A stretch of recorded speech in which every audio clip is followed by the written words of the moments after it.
Bago tayo magpatuloy sa video ko ngayon, ay shoutout muna sa isa nating kababayan, si Kevin Paus.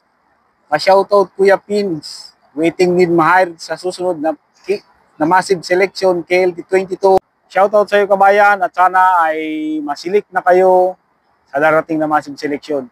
At ang video ko ngayon ay tungkol sa isa nating kababayan na nagtanong. Ang sabi niya ay, Kuya, pag nasa Korea ka na, pwede kaya umuwi every 6 months? Tungkol sa bagay na yan ay nakadepende yan sa amo ninyo.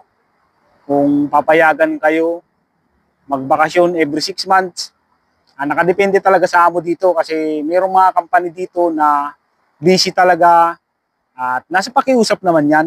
Katulad dito sa amin, pinapayagan kami ng amo namin. Isang beses lang sa loob ng isang taon kami dapat magbakasyon at dapat ay holiday lang. Minsan ay nakadepende rin sa sitwasyon ng trabaho. Kasi nga sa amin, nagre-repair kami, araw-araw may dumadating na repair. Ngayon kung magbabakasyon kami ng hindi holiday ay tatambak talaga ang repair at mahihirapang kumabol. Yun. Swerte kayo kung ang mapupuntahan ninyong company dito sa South Korea ay mabait ang amo ninyo at papayagan kayong magbakasyon. Halimbawa 2 beses o 3 beses. Kaya nakadepende sa amo at nakadepende naman sa pakiusap ninyo. Minsan siguro kapag mahina ang company, yun, maaaring payagan kayong magbakasyon ng halimbawa mga 1 buwan. Ayan, kaya nakadepende. Nakadepende sa amo kung papayagan kayo ng 2 beses o 1 beses o hindi. Kanya, at nasa magkano po ang magiging gastos nun. Ito ulit ay nakadepende din. Nakadepende din kung ang mabibili ninyong plane ticket ay mahal. Meron kasing plane ticket na mura. Halimbawa, sample, kapag holiday, kapag nakadikit yung mga petsa ng flight ninyo papunta sa Pilipinas at pabalik dito, katulad ng holiday, katulad ngayong darating na Chuseok, ay mahal talaga ang plane ticket kapag holiday. Pero kung alanganing araw naman at wala namang holiday, ay mura lang ang plane ticket. Halimbawa, kapag kayo ay magbabakasyon ng holiday dapat o mga 9 months o 8 months bago yung holiday, dapat ay magpabook na kayo ng plane ticket kung gusto nyong makamura. Pero ngayon, kung ura mismo kayong pa-flight, katulad ngayon, Chuseok, next month Chuseok, holiday, kung ngayon kayo magbobook ng plane ticket, ay sobrang mahal na. Halos umaabot na siya ng 30,000 pataas. Minsan nga, 40,000 pa yung balikan na plane ticket simula Incheon hanggang Manila. Yan, kaya kung magbabakasyon kayo ng holiday, ay kailangan nyo mag-book ng plane ticket habang matagal pa yung holiday para kahit paano ay makamura kayo sa plane ticket. Yan, nakadepende sa plane ticket kung magkano yung magagastos ninyo. Siyempre, madadagdagan pa yan kung halimbawa bibili kayo ng mga pasalubong. Nakadepende rin kung maraming pasalubong yung bibili ninyo, talagang mapapagastos kayo. Saka pagdating ninyo sa Pilipinas, kung kayo ay punta dito, punta doon, punta ng Boracay, punta ng Baguio, kasama ang pamilya mo, kasama ang pamilya ng asawa mo, ay doon ka talaga malalakihan ng gastos.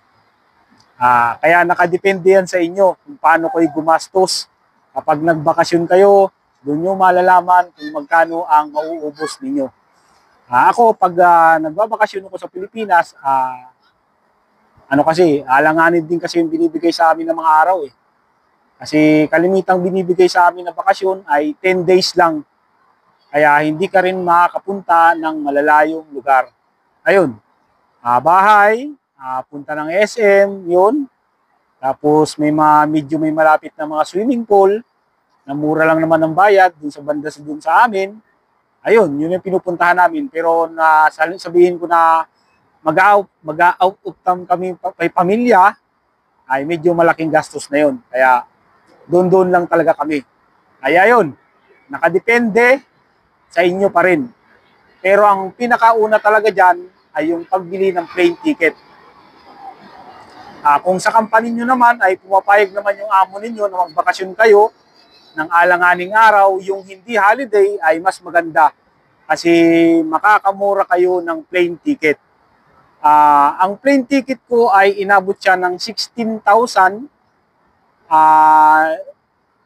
Tingnan nyo to nag-book ako ng plane ticket 11 months pa bago yung holiday ngayon. O kaya na medyo nakamura ako.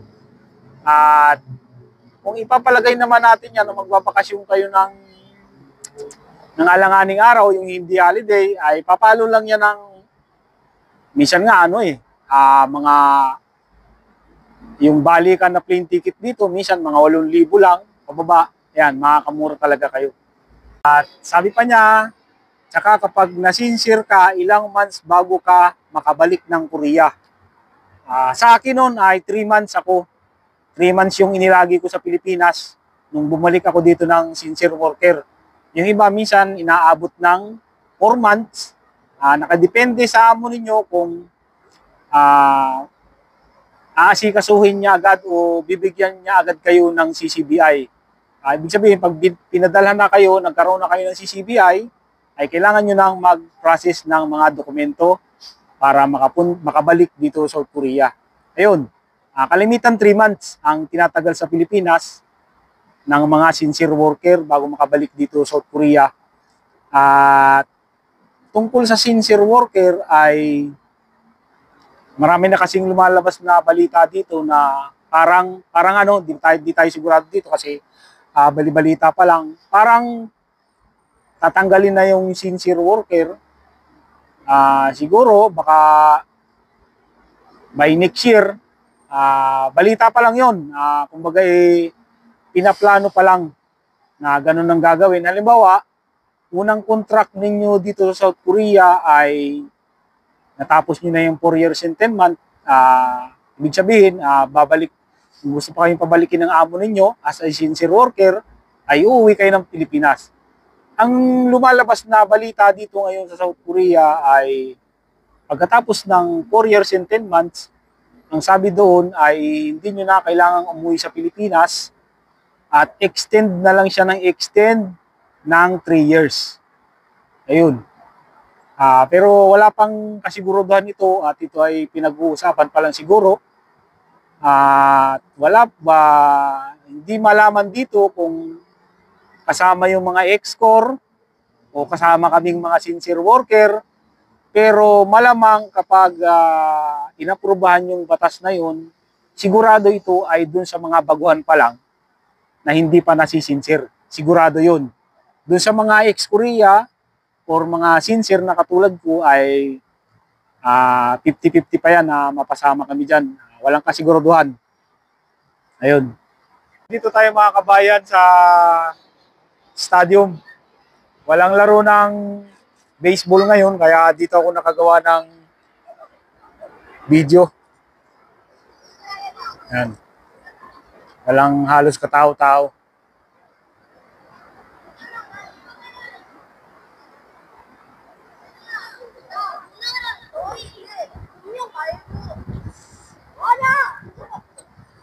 Mga bata lang yun nandito. Mga naglalaro.